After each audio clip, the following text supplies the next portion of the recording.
আমরা এর আগের ক্লাসগুলিতে বিভিন্ন রকমের ঘনবস্তু সম্পর্কে জেনেছি। তার মধ্যে যেমন কিছু ছিল আয়তঘন, ঘনক আকৃতি বা গোলক, বিভিন্ন রকমের। এগুলো যেমন আমরা বইতে পড়েছি বা অনেক সময় আমরা বাস্তবিক জীবনেও তাদের সঙ্গে পরিচয় হয়েছে, হয়তো সঠিক জানতাম না এগুলো কী ধরনের ঘনবস্তু, কিন্তু পরবর্তীকালে আমরা সেগুলো জেনেছি। এখন যেহেতু লকডাউন চলছে, নিশ্চয়ই তোমরা বাড়িতে ভালো আছো, সুস্থ আছো। তার মধ্যে যেমন পড়াশোনাও চলছে, নিশ্চয়ই তোমরা খালি পড়াশোনাই করছো না, বাড়িতে কিছু খেলাধুলাও করছো। যেমন ধরো লুডো খেলতে গেলে আমরা জানি কিছু জিনিস লাগে। তার মধ্যে যে জিনিসটা অবশ্যই আমাদের আজকে দরকার, ছক্কা তোমরা সবাই জানো, 1 থেকে 6 পর্যন্ত থাকে এবং একটা নির্দিষ্ট আকৃতি, এর দৈর্ঘ্য, প্রস্থ, উচ্চতা সব সমান। এই ধরনের ঘনবস্তুকে আমরা জানি বা তোমরা আগেও জেনেছো, ঘনক বলা হয়। অর্থাৎ লুডোর ছক্কা একটি ঘনক আকৃতি বস্তু, যার দৈর্ঘ্য, প্রস্থ এবং উচ্চতা সমান। ঠিক আছে? তা এই ধরনের ঘনবস্তু দৈর্ঘ্য এবং প্রস্থ গুণ করলে আমরা একটা ক্ষেত্রফল পাই। তার সঙ্গে যদি উচ্চতা গুণ করা যায় তবে তার আমরা আয়তনটা পাই, যাকে আমরা বলি ঘনফল। তা সেই রকম কিছু ঘনফল আমরা নির্ণয় করব। তা নির্ণয় করতে গেলে দেখো, আমি একটা ছবি এঁকেছি। এই প্রথম ছবিটা একটা ঘনক আকৃতি বস্তু, এটাকে লুডোর ছক্কা হিসাবে ধরতে পারো, যার দৈর্ঘ্য, প্রস্থ, উচ্চতা সব সমান। আমি এর প্রত্যেকটা বাহুকে যদি 1 সেমি করে ধরে নিই, দৈর্ঘ্য 1, প্রস্থ 1, উচ্চতা 1, তাহলে এর আয়তনটা কিন্তু আমরা পাই। ক্ষেত্রফলের সঙ্গে উচ্চতা গুণ করলে তার আয়তনটা পাওয়া যায়।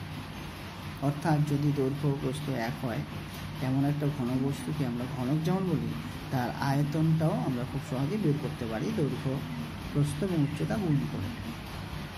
তাহলে দেখো, এমন একটা এখানে বাক্স বা লুডোর ছক্কা বলতে পারো, যেটা আমি নিয়েছি প্রথমেই, ওটাকে যদি দৈর্ঘ্য, প্রস্থ, উচ্চতা 1 সেমি হয়, তাহলে তার আয়তনটা আমরা পাই দৈর্ঘ্য গুণ প্রস্থ গুণ উচ্চতা করে, অর্থাৎ 1 গুণ 1 গুণ 1 করে।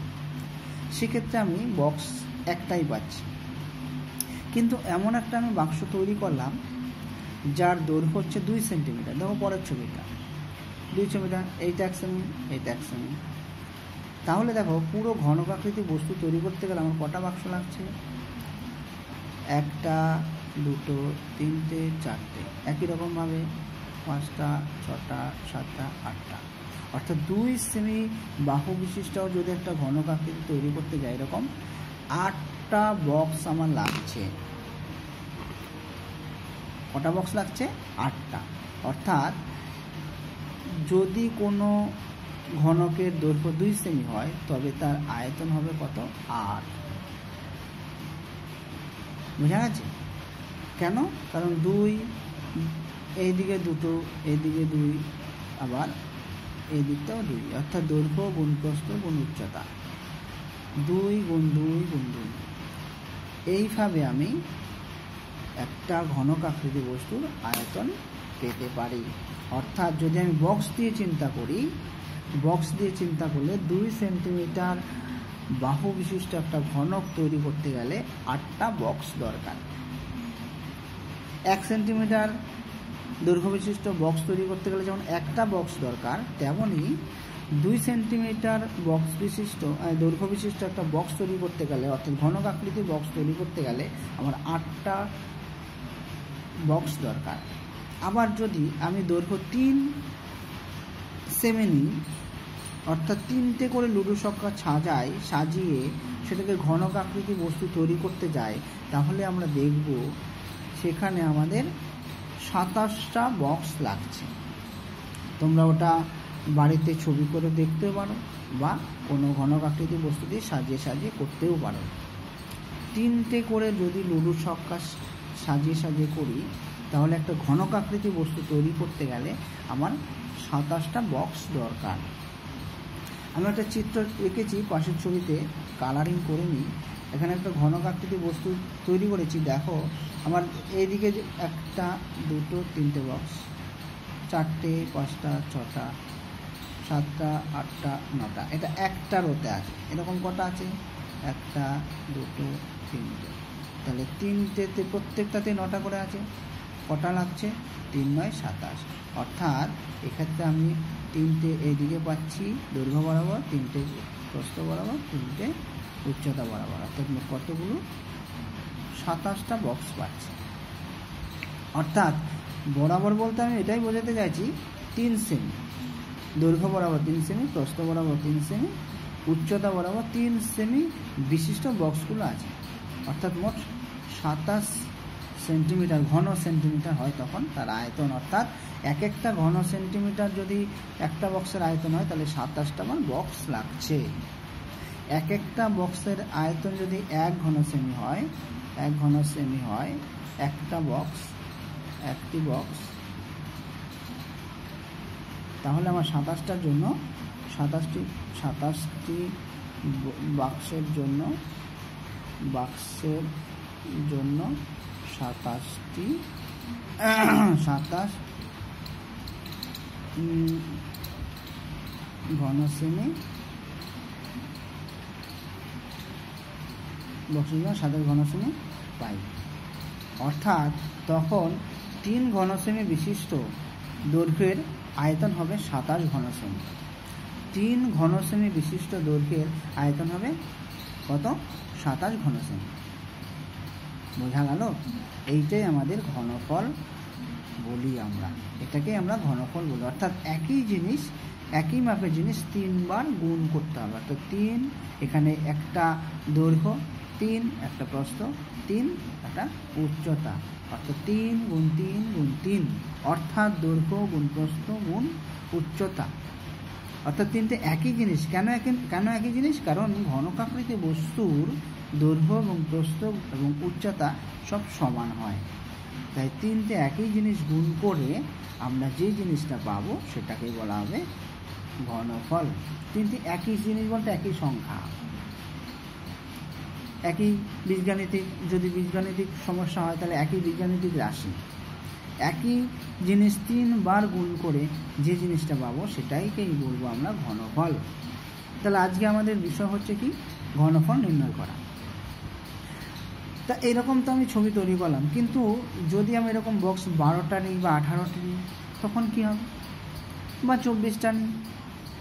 যদি আমি বক্স 18টা নিই তাহলে আমি দেখতে পাচ্ছি ছবিটার মধ্যে যে একদিকে 9টা হচ্ছে আর একদিকে 2টো করে বক্স আমি পাচ্ছি। অর্থাৎ এক্ষেত্রে কিন্তু আমি ঘনক আকৃতি বস্তু পাচ্ছি না, দৈর্ঘ্য এবং প্রস্থ সমান বা উচ্চতা সমান পাচ্ছি না, 3টে জিনিস সমান পাচ্ছি না। একদিকে 9টা করে বক্স, আরেকদিকে 2টো করে বক্স হচ্ছে। অর্থাৎ ঘনক আকৃতি বস্তু হয় না, এটা একটা আয়ত ঘন বস্তু হয়ে যায়। অর্থাৎ এটাকে যদি আমি অন্যভাবে বলি, 18কে যদি আমি উৎপাদকে বিশ্লেষণ করি তাহলে আমি পাই 3 × 3 × 2। অর্থাৎ একই সংখ্যা 3টে পাচ্ছি না, 2টো 3 পাচ্ছি, একটা 2 পাচ্ছি। তাহলে ঘনক আকৃতি বস্তু তো তা নয়। সংজ্ঞাটায় ঘনক আকৃতি বস্তু বলছে দৈর্ঘ্য, প্রস্থ এবং উচ্চতা সমান হতে হবে। অতএব এই 18র ক্ষেত্রে আমরা যেটা দেখলাম 3 × 3 × 2, এটা কিন্তু দৈর্ঘ্য যদি হয়, এটা যদি প্রস্থ যদি হয়, এটা যদি উচ্চতা হয় তাহলে উচ্চতাটা কিন্তু সমান নয়, এটা অসমান। অর্থাৎ এটা ঘন বস্তু নয়, অর্থাৎ এটা ঘন বস্তু নয়, আয়ত ঘন বস্তু। তাহলে এই যে আমরা আয়ত ঘন বা ঘন বস্তু বললাম, যে সংখ্যাগুলো পেলাম প্রথম বক্স থেকে আমরা পেলাম কি? 1 ঘন সেমি বিশিষ্ট বস্তুর আয়তন 1, 2টো বক্স নিয়ে অর্থাৎ 2 ঘন সেমি বিশিষ্ট ঘনবস্তুর আয়তন পেলাম কত? 8, 3টে থেকে পেলাম 27। তাহলে 1, 8, 27 এই সংখ্যাগুলোকে কি বলবো? এই সংখ্যাগুলোকে বলবো আমরা পূর্ণ ঘন বস্তু। 1, 8, 27 এই সংখ্যাগুলোকে কি বলবো? পূর্ণ ঘন বস্তু। অর্থাৎ এদেরকে আমরা ঘনক আকারে যদি সাজাই, একটা নির্দিষ্ট দৈর্ঘ্য বিশিষ্ট বাহু নিয়ে তাদেরকে আমরা ঘনক আকারে সাজাতে পারবো। তাহলে 1, 8, 27 যেমন পূর্ণ ঘন সংখ্যা পেলাম, তেমনি যদি আমরা দেখি 64, 125, 216 ইত্যাদি সংখ্যাগুলো পূর্ণ ঘন সংখ্যা। এবার আমরা যদি একটা এরকম নিই যে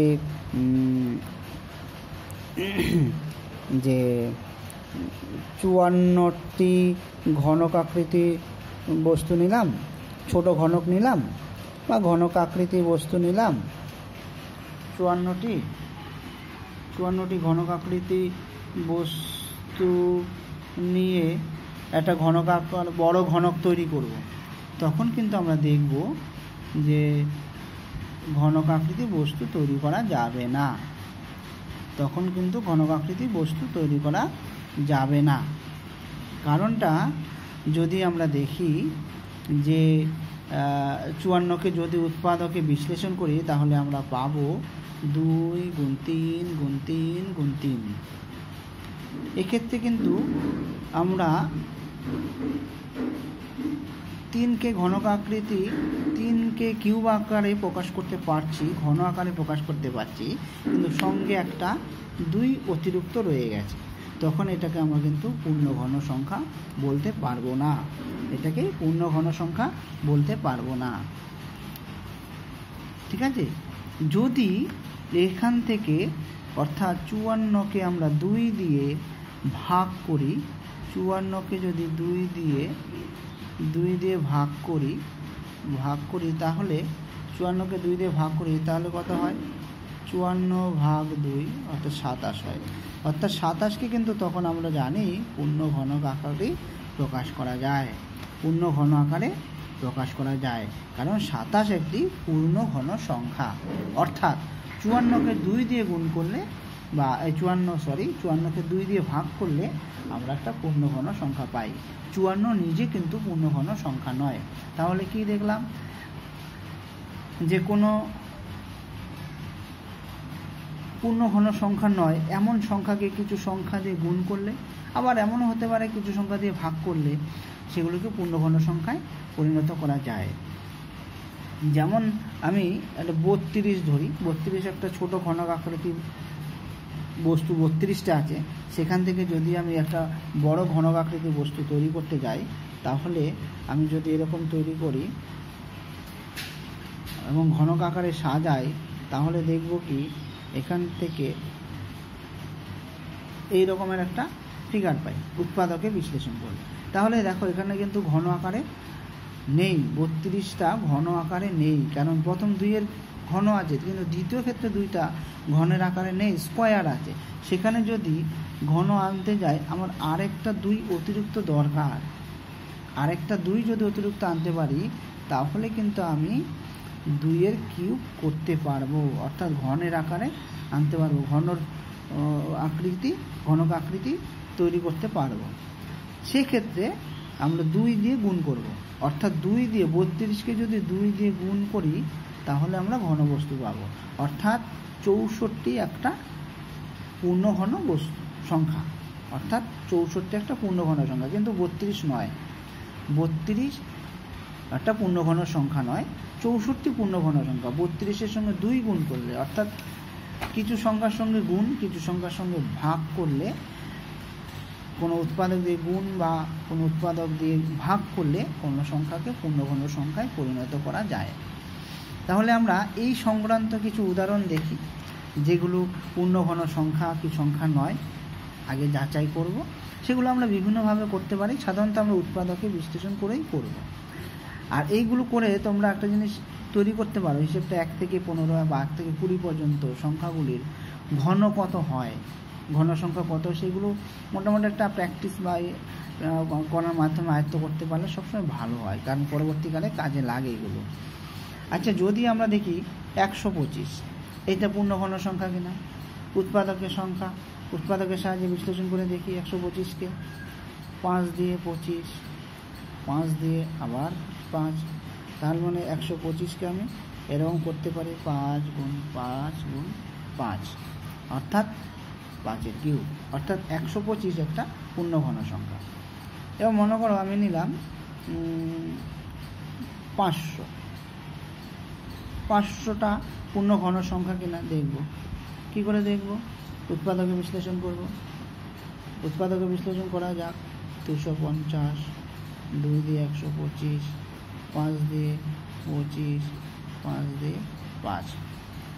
তাহলে এটাকে যদি আমরা উৎপাদকে, নিশ্চয়ই উৎপাদকে বিশ্লেষণ করতে পারো তোমরা, এর আগে অনেক ক্লাসেই করেছো, 5ও করেছো, 5 থেকে শুরু করে এত ক্লাস পর্যন্ত করছো, নিশ্চয়ই তোমরা পারো।